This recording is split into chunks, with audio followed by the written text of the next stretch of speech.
আসসালামু আলাইকুম। ভিডিওতে এখন যে জালটি দেখতে পাচ্ছেন এটি হচ্ছে একটি ইলিশ মাছ ধরার জাল। কিন্তু আফসোস সাগরে এখন আর আগের মতো ইলিশ নেই। আগে এই জাল ছুটলেই ফিরে আসতো রূপালী ইলিশ ভর্তি। এখন ঘন্টার পর ঘন্টা অপেক্ষা করুন, জালে মাছ ওঠে না। জলবায়ু পরিবর্তন, নদীর গতিপথ পরিবর্তন আর অতিরিক্ত মাছ ধরার কারণে সাগরের ইলিশ হারিয়ে যাচ্ছে ধীরে ধীরে। এই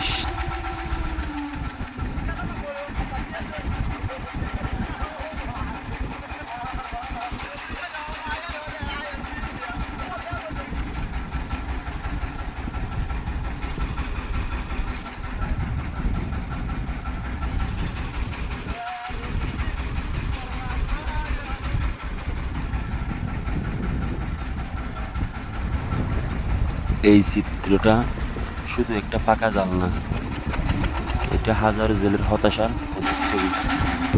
প্রকৃতিকে যদি আমরা রক্ষা না করি তাহলে আগামী প্রজন্ম শুধুই ছবিতে দেখবে ইলিশ মাছ। আসুন সবাই মিলে সচেতন হই, প্রকৃতিকে বাঁচাই আর ইলিশকে ফিরিয়ে আনি আমাদের নদী সাগরে।